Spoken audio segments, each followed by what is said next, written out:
సంగారెడ్డి జిల్లా మునిపల్లి మండలంలోని మల్లికార్జునపల్లి గ్రామంలో శ్రావణ మాసం పూజలు మరియు శ్రీ బ్రహ్మరాంబ మల్లికార్జున స్వామి ఆలయంలో నెల రోజులు ప్రతిరోజు భజనలు చేసి అనంతరం పాత శ్రీ బ్రహ్మరాంబ మల్లికార్జున స్వామి ఆలయం దగ్గరలో గల గుండం నుండి నీరు తెచ్చి పూజారి మడపతి గురుప్రసాద్ స్వామి నెత్తి మీద స్వామివారికి క్షీరబోనం ఎత్తుకుని పుర వీధుల గుండా భజనలు చేసుకుంటూ స్వామివారికి క్షీరాభిషేకం చేయడం జరిగింది. భజన కార్యక్రమంలో పాల్గొన్న వారికి నక్కా పిచ్చన్నకు భక్తులు శాలువాలు కప్పి సన్మానించినారు. ఈ కార్యక్రమంలో పేటి మాస్టర్ కమ్మరి బ్రహ్మయ్య, తబలిస్టు బక్కయ్య, స్వామి, భజన భక్తులు, గ్రామస్తులు, ప్రజలు పాల్గొని అన్నదాన కార్యక్రమం ముగించుకుని శ్రావణ మాసం భజన సమాప్తం చేశారు. మరియు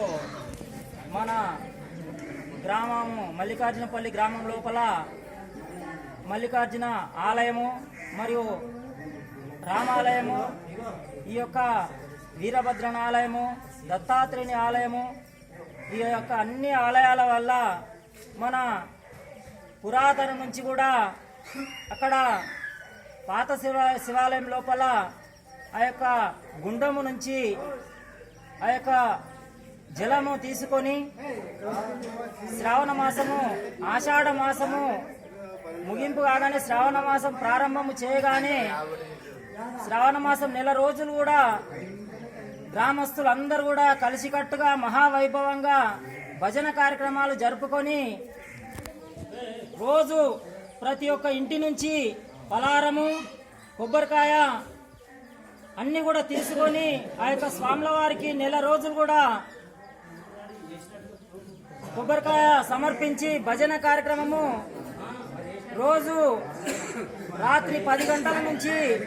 12:30 వరకు కూడా మనం భజన కార్యక్రమము జరుపుకొని ఈ రోజున శ్రావణ మాసము ముగింపు కార్యక్రమము పాత శివాలయం నుంచి ఆ యొక్క జలపాతంను తీసుకొని మహావైభవంగా బాజ భజంత్రీలతోటి ఊరేగింపు చేసుకుంటూ ఆ యొక్క స్వామి అభిషేకం కూడా గావించుకొని మనము ఇప్పటి వరకు భజన కార్యక్రమం కూడా ముగించి ఇప్పుడు ఆరతి ఇచ్చి ఆ యొక్క స్వామికి తీర్థ ప్రసాదాలు స్వీకరించి భక్తులందరూ కూడా మహావైభవంగా జరుపుకొని భక్తులందరూ కూడా ఆ యొక్క తీర్థ ప్రసాదాలు తీసుకోవడానికి గ్రామ భక్తులందరూ కూడా ఆహ్వానించారు. కాబట్టి